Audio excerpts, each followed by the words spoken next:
Hello dear friends, welcome back to my channel, Diana and the Book Hunt. I'm so happy that I get to wrap up January today. I'm going to talk about all of the books that I managed to finish in the second part of January. I just had a tremendous month and I'm really excited to talk about it. I first want to tell you that while I wanted to film this video when it was still light outside, I saw the beautiful colors during sunset. I went onto my balcony and I was watching it for like 10 minutes straight because it was just so beautiful. You had the most beautiful pinks and purples today in the sky, and I don't know if you've noticed the same as me, but I feel like winter sunrises and also sunsets are really underrated. I feel like the colors are so vibrant when it's winter. I don't know if it's the same where you live, but definitely for me, I've noticed that every single morning and every single evening when I'm in my office, I can see the sunrise from my office and I can see the sunset from our room, from my bedroom. It's just so beautiful to watch it. And sometimes I just stand still for a couple of moments, watch, and just fill my heart with some positive energy through it. I don't know if you have the same, but really those little moments count for a lot in my routine. So yeah, I just stopped myself. I enjoyed the moment. It's dark right now and I'm not mad about it because I have a smile on my face because of what I just saw, and I really hope that this is a reminder for you as well to just stop and enjoy the small beautiful things in our daily lives. So I'm going to stop talking about what I just witnessed and I'm going to continue talking about the books that I managed to finish in the second part of January. I really had a tremendous month. I don't know if I'm going to be able to top this month throughout the year. It really started off with a bang because I had so many amazing reads that I finished in January. And I'm actually going to link up in the cards the books that I read in the first part of January because I had a couple of 5-star reads there as well. And then to wrap it up, I think I read 25 books in total, and that is a lot, but it's a lot because the last 3 or 4 books that I read are actually novellas. So they were quite short and I managed to finish them just in the last couple of days within the month. And I'm just going to go ahead and dive in and tell you about all of the books. There were some romantasy reads, there were some books that I really had put off for a very long time and I finally picked them up and I'm really happy that I did. So let's just go ahead and dive in. The first book that I managed to finish is by Maria Louise. I really wanted to pick up this series, actually the 4th book within this standalone series, but I didn't want to jump into the 4th book first. It's a hockey series, and the first one that I read is the first book called Power Play. This one is a Grumpy Sunshine hockey romance, and it's between a journalist and a hockey player. The journalist really is down on her luck. She thinks she's going to get fired from her job because she really needs a scoop. She really needs an exclusive interview to kind of jumpstart her career. And she thinks that if she interviews this hockey star, who actually he's in his 30s, so he's supposed to retire soon, and she just wants to get the exclusive before he retires, and also he hasn't really done any interviews in a very long time, so it's kind of going to be a big exclusive if she does so, but he doesn't want to hear anything about it. He definitely rejects her a couple of times. She is kind of stalking him on Twitter, and whenever she sees him, she's like, you need to do this for me, and he has his reasons for saying no, but anyway, the story starts from that point. And I would say this is just a very run-of-the-mill, very regular type of read. It's nothing very special, nothing too exciting. There are no high stakes here. And it was just a regular 3-star read. It was a very good introduction into the series, so I definitely want to read the 4th book, like I mentioned, because I know that one is a marriage in crisis book and I definitely want to read that one. I'm not sure whether I'm going to read book 2 and 3 because I'm really excited about book 4, but we're gonna wait out and see. I just definitely want to pick up more by this author because I've heard nothing but good things about her books. This one was a good start. So let me tell you, the next couple of books, I went on a romantasy binge because I really was in the mood for a romantasy read. And I picked up a 5-book series that I really haven't heard anyone talking about, at least not anyone that I'm following. The series is called the Dark Maji series by Kal Carpenter. The first book is Fortune Favors the Cruel. It's a really dark really dark fantasy series. It's a new adult fantasy series, I believe, and it follows our heroine Quinn, who was enslaved when she was very young.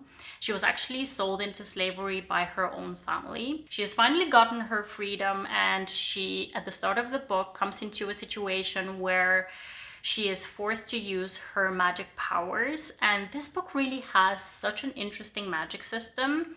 I don't want to tell you what her powers are, not to spoil you for it, but she has very specific magic powers that can get her into a lot of problems. And the hero comes into this situation. He saves her from this very dangerous, difficult situation that she got herself into. And he obviously has his own agenda. His name is Lazarus Viarte. I love his name.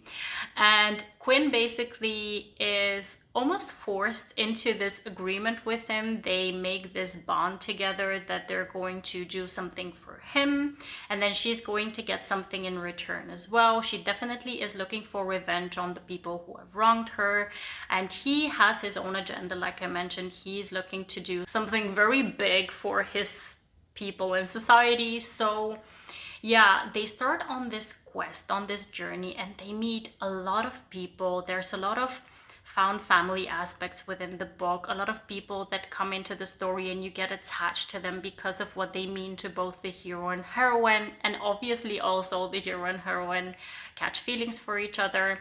I do have to say, because this is a dark fantasy series, there are definitely a lot of questionable things that happen, a lot of dark things that happen, a lot of deaths that are very graphic within the books, especially in book 3 and 4, and also some sexual content that can be disturbing.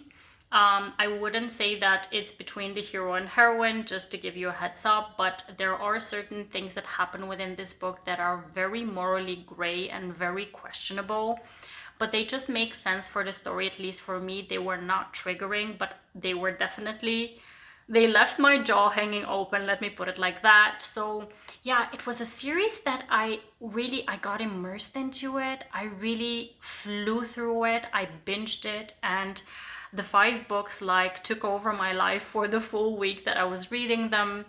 And the first 2 books I gave 4 stars. The other 3 books within the series I gave 5 stars. I absolutely love the series as a whole, and I definitely would recommend it. So because I believe I was really on a romantasy high because of this series that I read, I really wanted to pick up another fantasy book. And because I have this one on my shelf for such a long time already, Belladonna, it's a young adult fantasy book by Adalyn. It's actually the first book within a series.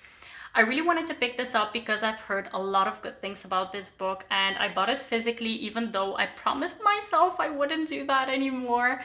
But yeah, I'm sorry to say I didn't love this one as much as I had hoped, as much as I've heard so many good things about this book. It was just not what I wanted it to be. I've heard that this is definitely a Death and the Maiden retelling, and it's young adult, which is part of the problem here. And I think that the romance is not such a big part within the story as much as the mystery within it. I think this is better categorized as a mystery young adult fantasy. So because this is a mystery, I don't think that it's a good idea for me to talk about the plot very much, but I can definitely talk about what didn't really work for me, and that is the romance within the book and also the pacing of the book. Because it's a mystery, there were parts of the story that really went too slow for me, and then at some points when a key scene was happening, it went really fast, and that kind of got my adrenaline going, and I really wanted it to continue in the same pace, but then it slowed down again, and that really took me out of the story so many times. I think I had the audio for this, and the thing is that I think it's not a very long audiobook. It's like 9 or 10 hours, I'm not sure. And I couldn't get through it in less than 3 days. I read this for 3 days, and that is a very long time for me, at least for a 10-hour audiobook. So really, the romance was really, I was weirded out by it. And the mystery, while it was compelling, it just had the wrong pacing for me. So I really did not love this as much as I had hoped. I gave it 3 stars because there were beautiful scenes within it and there were some things that were very memorable for me. I don't think I'm going to forget this one. But at the same time, because the read really got to me, like I really was almost slumpish before because of it. I think I'm not going to continue on with this series, and yeah, I'm sorry about that, honestly. Next up, I finally picked up Red, White, and Royal Blue by Casey McQuiston. I've had this book on my shelf for almost 2 years, I think, and I've had it on my TBR since it came out, I think. So I don't know why I've been waiting so long for just to pick up this book, because it was amazing. I really loved it. I gave it 4.5 stars. We've got our hero, Alex, who is the son of the President of the United States. And we've got the other hero, so it's a male-male romance, who is the Prince of Great Britain, Henry. And the two of them really start off not having the best kind of a relationship. They're definitely more kind of enemies, rivals, I don't know what you want to call them. They don't like each other very much, at least it seems so. But then because of a very big faux pas that they do together, they ruin this very big event together. Their PRs kind of get together and are like, we need to do something about this. We need to make it seem like they actually are friends. So they arrange kind of bro dates together so that they can do stuff to show that they're actually friends. And that's where their friendship actually starts. And this is the type of book that I absolutely love, where we get to see the development between the characters, the build up of their relationship, to see why they like each other, why they are the best fit for one another. Really, you see the development between their relationship, the growth of their characters, and it just made for such a compelling and such a beautiful story. And also the background subplot points, you know, the ones that are tied to politics, the ones that are tied to the relationships with the other people within the book, just made total sense for me. I really liked this book. I didn't give it 4 stars because the start was a bit slow for me. I was kind of zoning out when I was reading it, but then when I got to the, I think 30 or 40% point within the book, I was so immersed into it that I didn't even know what I was doing when I was reading this book. It was such an amazing read. I really love it. I finally get what all the hype was about. I can't wait to watch the movie now that I've read the book, because I really wanted to finish the book first. So yeah, this one was a hit for me. So the previous video that you saw posted on my channel was one where I was reading and vlogging dark romances that I was reading for a week, and one of those romances was Savage Heart by J.D. Geissinger, and because I love that book so much, I decided to pick up Brutal Vows by J.D. Geissinger as well. That's the 4th and last book within the Queens and Monsters series. That's a mafia series by this author. And this one was Spider's story, and it was an arranged marriage mafia romance between himself and Reina, who is part of one of the Italian mob's families. She's actually a widow. She had a horrible marriage, and everyone believes that she killed her husband. So everyone is kind of afraid of her. And Spider is actually due to marry her niece and not her. But then he meets her for the first time and he's immediately captivated by her, and she also definitely has some kind of feelings for him, even though she doesn't show it very much. And it's a very interesting progression of their story because he set out to marry someone else. So yeah, this story I gave 4 stars. I have to say that if I have to rank the books within this series, book 3 is my #1 pick, and then book 2, and then this one, and then book 1. So this one wasn't my favorite. I had high hopes for it because I really loved Spider's character in book 3, but I just don't know. I didn't feel the same connection as I did with Malik and Riley's story in book 3, so I had to give it 4 4 stars. I vowed to myself this year that I definitely want to diversify my reading more, not only in terms of what kind of authors and romances I pick up, but also the genres that I pick up.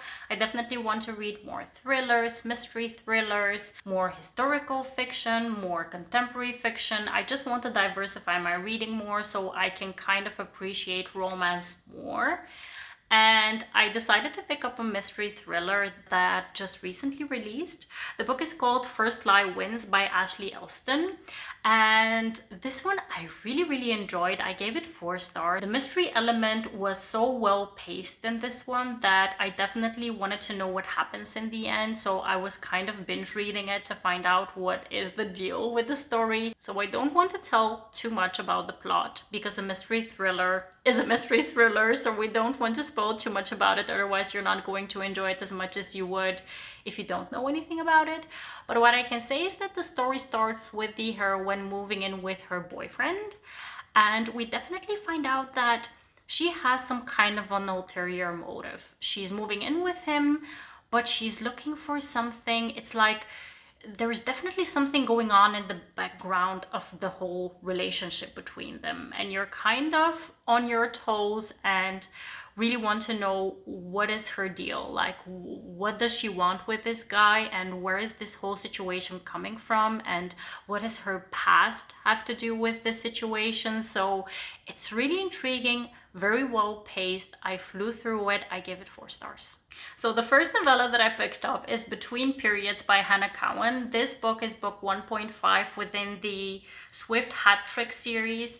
I read the first book last year, and honestly, I don't remember anything about it. I think it was almost a year ago that I picked it up, and it was not very memorable because I don't remember too much about it. I do know it's obviously a hockey series because this one was one as well. But I wanted to continue on with the series because book 2 and 3 have become available to me on Storytel, and I've heard nothing but good things about book 2 and 3 from Caitlin from the Love Library, and I really trust her recommendations, so I kind of want to continue on in the series. I read this novella and it still focuses on the couple from book 1, as well as his sister and his best friend. So this is best friend sister, or brother's best friend situation. And honestly, that is not my favorite trope. And obviously because it's not my favorite trope and because I wasn't impressed with the first book, this one was a 3-star read for me. It's not surprising to me, but I did want to finish it just to see how their story develops before I move on to book 2. And I'm going to pick it up sometime soon. If I like book 2, I'm going to pick up book 3. If I don't like it, I'm just going to stop with the series, but let's wait out and see. So I've talked about this before. I don't typically give novellas 5 stars. This is because for me, it's very difficult to develop a relationship within a novella. It's typically going to be insta-love or insta-lust. It's not going to have a lot of character development. It's going to have more steam than relationship development. So if I really enjoy it, I'm going to give it 4 stars. But lo and behold, I've broken my own rules because I read 2 novellas and both of them I've given 5 stars. The first one I actually picked up again on a recommendation from Caitlin from the Love Librarian. She recommended 8 by Rilzy Adams. This is a 60-page novella that is just so well done, even though it has insta-lust and insta-love within it. Even though it's really short, it was just so well done. Within this book, we've got our heroine who is a self-made businesswoman, and she's celebrating a very big win within her business. And she decides to invite her best friend and hire a private chef to have like this dining experience at her place. And the chef comes to cook for them, but her best friend has an emergency, so she can't come. So it's only the heroine and this private chef that are going to be together. He's going to cook for her and they're going to have dinner together. They immediately have an attraction together, and I love foodie romances. I have to start with that. And then also the spiciness of this book is just it's so good, it's so well done, and it just leaves you wanting them to start dating. So I'm really happy that I read this book. I loved it. And then the second novella that I picked up is actually one that just recently released. It's part of this Valentine's Day bundle of novellas by different authors. This one is book 2 and it's by Abby Jimenez. And if you all know, Abby Jimenez is probably one of my all-time favorite authors now. The book is called The Worst Wingman Ever. This one is definitely a 5-star read for me.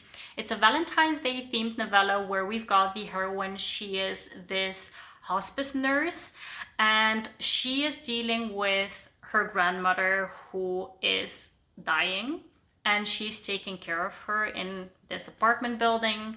And then in the same apartment complex is this guy who comes to help out his brother who has just moved into this apartment complex.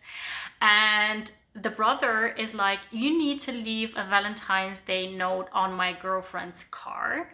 He does so, but it turns out that he leaves it at the wrong car. He leaves it on the windshield of our heroine.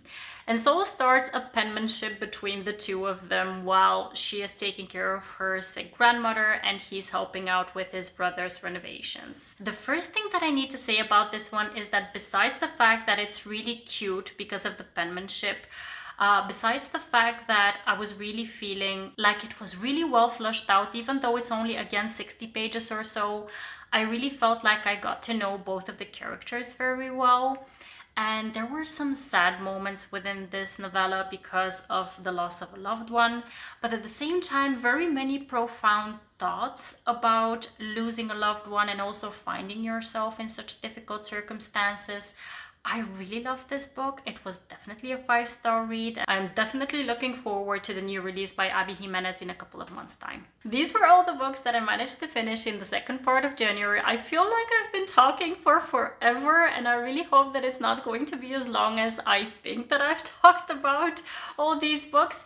Please let me know if you've read any of the books that I mentioned here, whether you love them or not, whether you're intrigued to pick them up, and also let me know what your favorites of January were. Maybe I can find a new book for myself as well. If you liked my video, please leave a thumbs up and also subscribe to my channel if you haven't already. I really hope to see you in the next one. Have a wonderful, marvelous day. Happy reading. Take care and